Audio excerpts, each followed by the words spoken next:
안녕하세요. 굉장히 오랜만에 근황 소식을 올리게 됐어요. 거의 3개월 만인 것 같아요.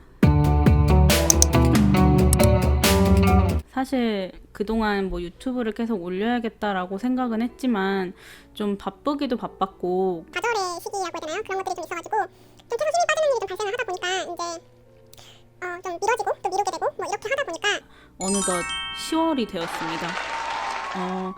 그리고 또 다른 이유 중에 하나는 저희 집이 지금 이렇게 이번에 조명을 구입해서 조금 여기는 밝게 나오지만 이 뒤에 보실 수 있는지 모르겠는데 집이 정말로 어두워요.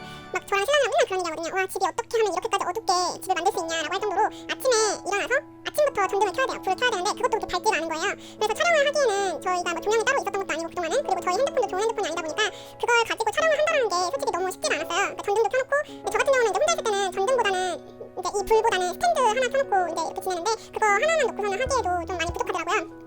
그래서 그런 부분 때문에, 그러니까 장비 탓을 하면 안 되지만 네, 장비나 뭐 이런 부분들이 좀 많이 부족했었고, 또 어쨌든 그래서 뭐 계속 미루게 된 거죠. 여러 가지 핑계로 인해서.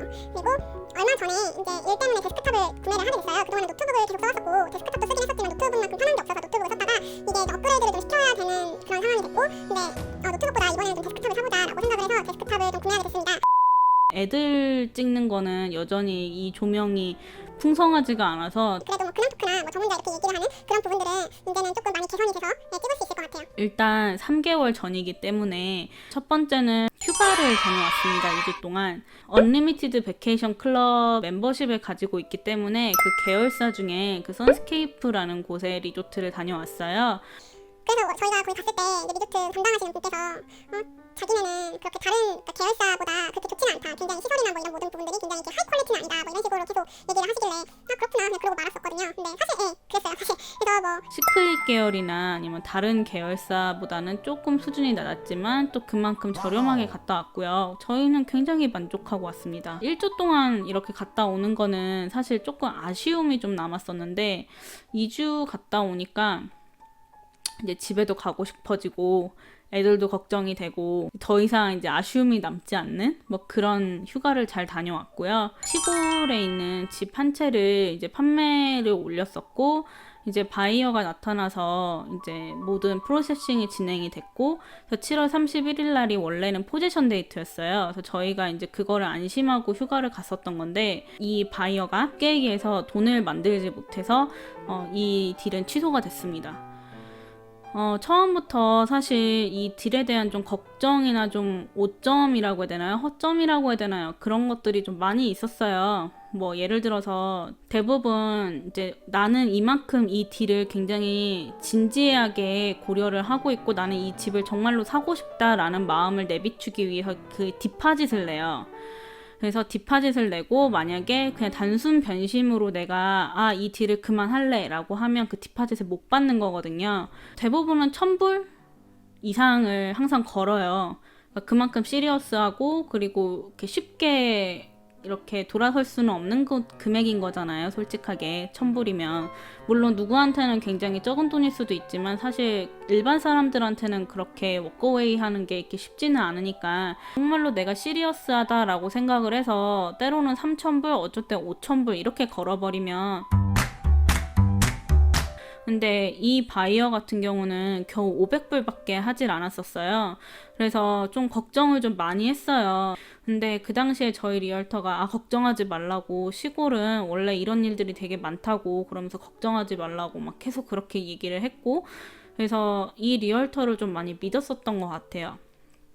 근데 결과적으로 좀 저희가 우려했던 모든 부분들이 다 문제가 됐고, 또 이 리얼터 역시 저희가 원래 항상 같이 하던 리얼터가 아니라 이제 그 리얼터는 그 저희가 갖고 있는 시골집에서 좀 많이 멀다 보니까 사실 저희가 그 안에서 뭐 살거나 집을 보여줄 수 있는 여건이 아니면 같이 할 수가 없는 상황이어서, 그래서 저희 동네까지 올 수 있는 사람으로 그냥 골라서 한 거였는데 이게 좀 굉장한 실수였던 것 같아요. 리얼터를 너무너무 잘못 썼다라는 거를 좀 많이 후회를 하고, 그리고 리얼터를 잘못 쓰면 진짜 큰일 나는구나 라는 거를 좀 뼈저리게 깨달았던 것 같아요. 그래서 이 리얼터가 결국 결과적으로는 자기 임무라고 하나요? 그 업무? 자기가 할 수 있는 업무를 최선을 다해서 끝까지 하지도 않았고, 좀 셀러의 편에서, 왜냐면 제가 고용한 리얼터이기 때문에, 근데 셀러의 편에서 뭐 어떻게 하려고 하지도 않았고, 그냥, 그러니까 한마디로 굉장히 있으나 마나한, 차라리 직접 거래를 했으면 바이어랑 그러면 훨씬 나을 뻔할 정도로, 어쩌면 더 잘 돼서 정말로 집을 팔았었을지도 모르겠다는 생각이 들 정도로 정말 이렇게까지 무능력하고 형편없는 리얼터는 처음 봤어요. 물론 저희가 그동안 같이 했던 리얼터 외에 다른 리얼터를 쓰는 게 이번이 두 번째였는데, 근데 네, 저희가 썼던 리얼터 중에서는 정말로 좀 크게 후회를 하는 그런 상황이 됐죠. 그래서 어찌 됐든 그 리얼터한테도 실망이 좀 많이 됐고, 좀 많이 힘들었고, 리얼터 때문에라도. 그리고 바이어가 그렇게 돼서 힘도 좀 많이 빠졌고, 그리고 그 과정에 이제 리얼터의 잘못과 또 제가 막 더 꼼꼼하게 보지 않았던, 그러니까 제가 리얼터를 그냥 믿었던 그런 여러 가지 잘못으로 인해서 또 문제가 되고, 또 그 문제를 또 해결을 해야 되고, 막 이런 일들이 계속 반복이 됐고, 또 그 와중에 시골집에서 살고 있는 테넌트와 또 문제가 생기고, 그래서 분쟁이 생기고, 계속 문제가 생기면서 좀 많이 힘들었어요. 그래서 진짜로 막 힘이 쫙쫙쫙쫙 빠지고 계속 좌절하고 좀 이런 상황이 좀 계속 되었었고, 그 이후로 이제 9월부터는 다시 힘을 내서 다시 잘 하고 있습니다.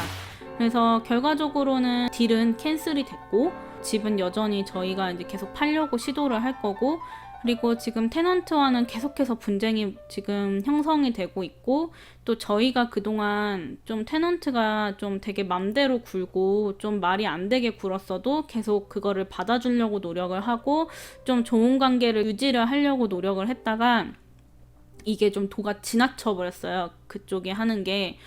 그래서 뭐만 하면 뭐 변호사 구해서 그러면 파이트 하자는 식으로 말을 하기 때문에, 그래서 며칠 전에 결과적으로 정부의 이제 행정법원이죠. 그쪽에 지금 변호사를 굳이 고용하지 않아도 이 디스퓨트, 그러니까 분쟁을 할 수 있는, 그러니까 해결을 할 수 있는 그런 서비스가 있어요. 그래서 그 서비스에 신청을 했고 히어링 날짜가 잡혔어요. 그래서 재판이죠. 청문회라고 해야 되나요? 한국어로 얘기를 하면 정확하게 법적 용어가 어떻게 되는지 모르겠지만, 어찌됐든 11월 초에 히어링이 잡혀서 그날 이제 같이 얘기를 하고 이제 결과를 봐야 되는 상황입니다. 그래서 로열을 반드시 구하지 않아도, 왜냐면 로열 피가 너무 비싸기 때문에 사실 그 스윙을 하고 이런 것들이 좀 부담스러웠었는데, 이 제도로 인해서 좀 이렇게 쉽게 그리고 편하게 이거를 해결할 수 있는 방법이 있다라는 거를 좀 알았고요. 근데 물론 이게 무조건 해결된다라는 보장은 없어요, 사실. 근데 그거는 스윙도 마찬가지거든요. 뭐 예를 들어서 얼마의 금액이 나왔는데 이 테넌트가 예를 들어서 도망을 갔다, 뭐 이렇게 하면 사실 방법은 없는 거잖아요. 법적 상으로는 그렇게 의무가 있어도. 그래서 그런 부분은 조금 어느 정도의 리스크를 가지고는 있지만, 뭐가 됐든 간에 다 리스크는 있는 것 같아요. 제가 다음번에 이제 좀 진행되는 상황을 보고 같이 이거에 대해서 한번 올리도록 할게요. 왜냐면 저뿐만 아니라 좀 이런 식으로 테넌트와의 분쟁이나 테넌트를 좀 잘못 구해가지고 좀 고통받는 그런 랜드로드들도 좀 많이 있고, 뭐 반대편인 사람들도 있고, 그래서 이거를 꼭 변호사를 통해서만 이거를 해야 되냐, 그러다 보니까 돈도 많이 들고 시간도 많이 들고 하니까 이게 사실 그럴 정도의 가치는 없는 거잖아요. 왜냐하면 돈이 어마어마하게 많이 이렇게 받아야 되는 것도 아니고. 그래서 요거는 따로 주제를 따로 정해서 그거에 대해서 좀 정리도 좀 하고 이렇게 보여드리기도 하면서 그렇게 진행을 하도록 하겠습니다. 그래서 어찌됐든 9월부터는 다시 힘을 내서 심기일전을 하고 있어요. 그래서 뭐 신랑은 지금 일하러 갔고, 저 같은 경우도 이제 프리랜서로서 집에서 일을 좀 하고 있고요. 일단 뭐 프리랜서로서의 일에 대한 이야기를, 뭐 주제를 또 따로 나중에 정해서 또 이거에 대해서만 얘기를 할 예정이기도 하지만, 여기에 좀 간략하게 말씀을 드리면, 일단 프리랜서로 제가 선택을 했던 이유 중에, 그러니까 제가 프리랜서를 하게 된 계기를 먼저 말씀드리겠습니다. 프리랜서를 하게 된 계기는 그동안 제가 밖에서 풀타임으로 일을 하는 게 사실상 쉽지가